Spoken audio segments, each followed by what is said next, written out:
কি আনন্দ আকাশে বাতাসে, শাকে শাকে পাখি ডাকে, কত শোভা চারিপাশে।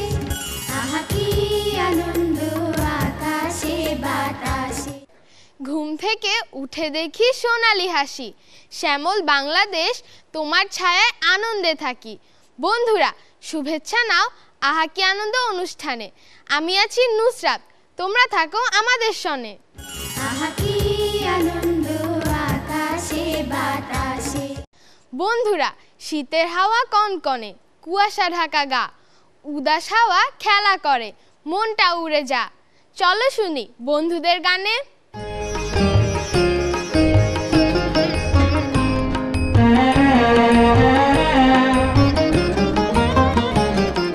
শীতের হাওয়ায় লাগলো নাচন, লাগলো নাচন আমলকিরে ডালে ডালে, পাতাগুলি শিরশিরে শিরশিরে ছড়িয়ে দিল তালে তালে।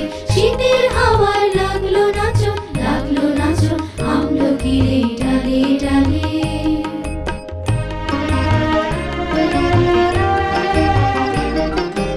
উড়িয়ে দেবার মাতন এসে আমার গাড়ি করলো শেষে, উড়িয়ে দেবার মাতন এসে আমার গাড়ি করলো শেষে। তখন তাহার ঘরের বাহার রইল না অন্তরালে। শীতের হাওয়ায় লাগলো নাচন, লাগলো নাচন আমলকিরে ডালে ডালে।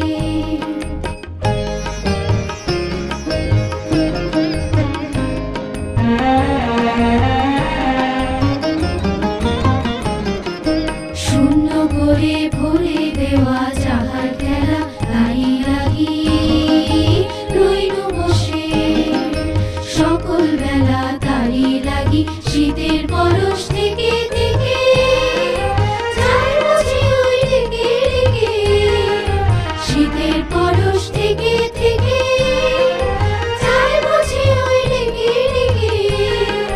সখ্য আবার সময় আমার হবে কখন কোন সকালে। শীতের হাওয়ায় লাগলো নাচন, লাগলো নাচন আমলকিরে ডালে ডালে, পাতাগুলি শিরশিরে শিরশিরে ছড়িয়ে দিল তালে তালে।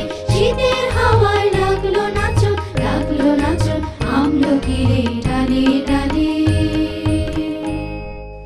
ফুচকা খেতে দারুণ মজা, বেশি খেলে পাবে সাজা। পেটের কিরা লুজ মোশন, ফুটের খাবার খেও না, খামোকা অসুখ বাঁধিও না। চলো দেখি বন্ধুদের অভিনয়।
বিড়ালের পেটে মজে না তো ঘি, যার প্রাপ্য তাকে তা না দিলে হবে অনর্থ, তখন ভেবে করবে কি? চলো শুনি আবৃত্তি। আবৃত্তি করছি কবি সুকুমার রায় রচিত সৎপাত্র। শুনতে পেলুম পোস্তা গিয়ে তোমার নাকি মেয়ের বিয়ে, গঙ্গারামকে পাত্র পেলে জানতে চাও সে কেমন ছেলে? মন্দ নয় সে, পাত্র ভালো, রং যদিও বেজায় কালো, তার উপরে মুখের গঠন অনেকটা ঠিক পেঁচার মতো। বিদ্যে বুদ্ধি বলছি মশাই, ধন্যী ছেলের অধ্যবসায়। 19টি বার ম্যাট্রিকে সে ঘায়েল হয়ে থামলো শেষে। বিষয় আশয় গরিব বেজায়, কষ্টে সৃষ্টে দিন চলে যায়। মানুষ তো নয় ভাইগুলো তার, একটা পাগল একটা গোয়ার। আরেকটি সে তৈরি ছেলে, জাল করে নোট গেছেন জেলে। কনিষ্ঠটি তবলা বাজায়, যাত্রা দলে 5 টাকা পায়।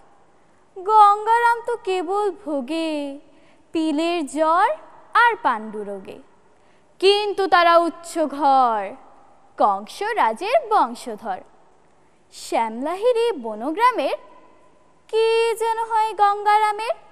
যা হোক, এবার পাত্র পেলে, এমন কি আর মন্দ ছেলে। ধন্যবাদ। আহা কি আনন্দ আকাশে বাতাসে।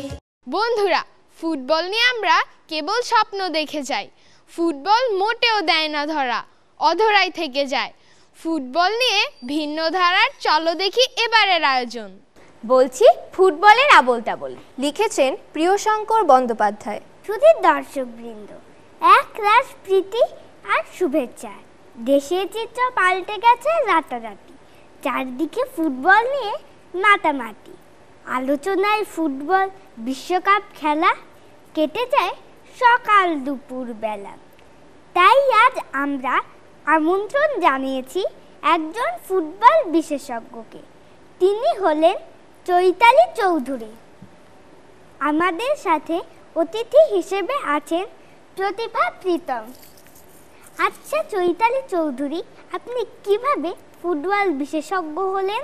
ছোটবেলা থেকে ফুটবল খেলা দেখতে দেখতে ফুটবলই আমার চিন্তা চেতনা, বলতে পারেন একেবারে বাস্তব অভিজ্ঞতা। আপনি কি ছোটবেলা থেকেই মাঠে যেয়ে ফুটবল খেলা দেখতেন? না তো, আমি তো জীবনে কোনোদিন মাঠেই যাইনি। মাঠে যাননি, তাহলে ফুটবল খেলা দেখলেন কিভাবে? টিভিতে। তাছাড়া বাবা এক দল সাপোর্ট করেন, মা আরেক দল, তাদের কথাবার্তার মাধ্যমে আমি অনেক কিছু জেনে গেছি। আচ্ছা, খেলাটির নাম ফুটবল কেন? বল মারার পর ফুটের পর ফুট চলে যায় তো, এর জন্য এটির নাম ফুটবল। মোটেই না, ফুটবল মানে পায়ে খেলার বল, ফুট মানে পা, আর পা দিয়ে বলটি মারা হয় বলে এটির নাম ফুটবল। বুঝেছি বুঝেছি।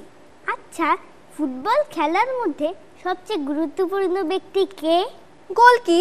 দেখেন না ফুটবলকে কিভাবে জড়িয়ে আদর করে। শুনুন, ওটা গোলকি নয়, গোলকিপার, অর্থাৎ গোলরক্ষক, যিনি গোল রক্ষা করেন। আর গুরুত্বের কথা বলছেন, দেখুন যার যার পজিশনে তো সবাই গুরুত্বপূর্ণ। এটার নাম গোল কেন? আরে জালের মধ্যে গোল জিনিস ঢোকে না, ফুটবল তো গোল, এর জন্য এটির নাম গোল। কি বলছেন আবোল তাবোল? গোল মানে লক্ষ্য, বলটি মারার পর লক্ষ্যে পৌঁছে যায় দেখে শব্দটি হয়েছে গোল। সবসময় অত ডাইকশনারি দেখাবেন না তো, যা সত্য ও বাস্তব আমি তো তাই বলছি। আরে ওটা ডাইকশনারি নয়, ডিকশনারি। গোলের সংখ্যা কিভাবে বাড়ানো যায়? এটা তো খুবই সহজ, গোলপোস্টগুলো বড় করতে হবে। এত বড় মাঠে গোলপোস্ট ছোট কেন? গোলপোস্টগুলো বড় করলে গোলের সংখ্যা বাড়বে। আর গোল কমাতে হলে কি করতে হবে? এটা তো আরো সহজ, একজনের বদলে 3 জন গোলকি রাখেন, দেখবেন গোল হবেই না, অনেক কম হবে। অফসাইড কি? সহকারী রেফারি পতাকা দিয়ে যে বল দেখিয়ে দেয় তাই হলো অফসাইড। আরে আপনি তো দারুণ বিশেষজ্ঞ। আমি তো জানি আক্রমণকারী দলের কোনো খেলোয়াড় যদি বল ছাড়া আগে থেকে প্রতিপক্ষের সবার পেছনে থাকে, তবে সেটা অফসাইড হয়।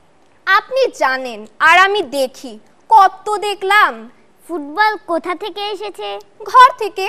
দেখেন না, বাবারা রেগে গেলে কাপ প্লেট ছুঁড়ে মারেন, মায়েরা ছুঁড়ে মারেন থালা বাসন ঝাড়ু, যখন জাপান।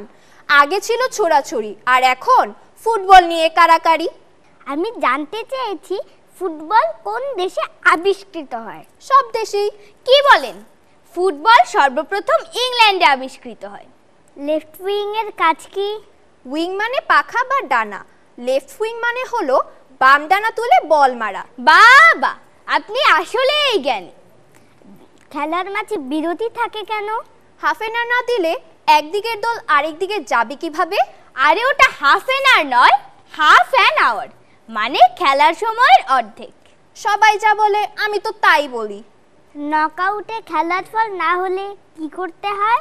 ট্রাই বেগার, প্লান্টিক মারতে দেওয়া হয়। আরে ওটা ট্রাই বেগার নয়, টাই ব্রেকার, অর্থাৎ বন্ধাত্ম ঘুচানো। আর ওটা প্লান্টিক নয়, পেনাল্টি কিক। ওই একই কথা, কেউ বলে রাতা, কেউ বলে মোরগ। ফুটবলের ভর কত? ওটার কোনো ঠিক ঠিকানা নেই। চামড়ার বলের ওজন বেশি, রাবারের বলের ওজন কম। আর অলিগলিতে যে সব বল খেলা হয় তা হলো পুরনো কাপড়, ফোম, খড়ের তৈরি, ওটার ওজন আরও কম। তবে গ্রামে বাতাবি নেবুর যে ফুটবল খেলা হয় তার ওজন অনেক বেশি। আপনি কি ফুটবল নিয়ে স্বপ্ন দেখেন? আমি তো প্রতিদিন স্বপ্ন দেখি ফুটবলে আমি লাথি মারছি, আর আমার ছোট বোন চিৎকার করে কেঁদে ওঠে। কেন কেন? আরে আমি তো আমার ছোট বোনকে ফুটবল ভেবে ওকেই লাথি মারি।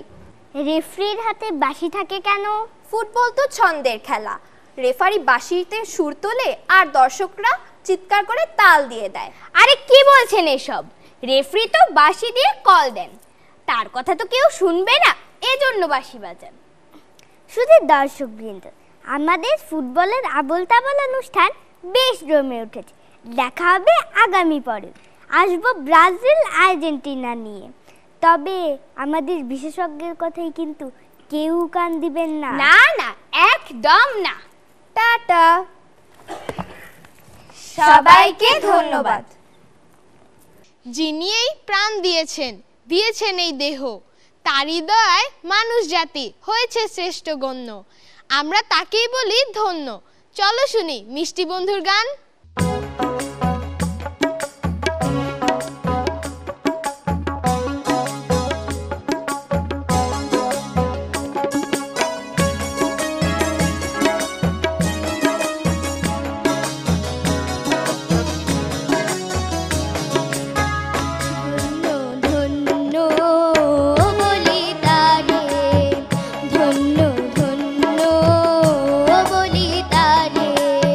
বেঁধেছে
নতুন বছর এসেছে, নতুন স্বপ্ন দেখেছি, নিজেকে গড়ব, বিশ্ব জয় করব, করি এই প্রত্যয়।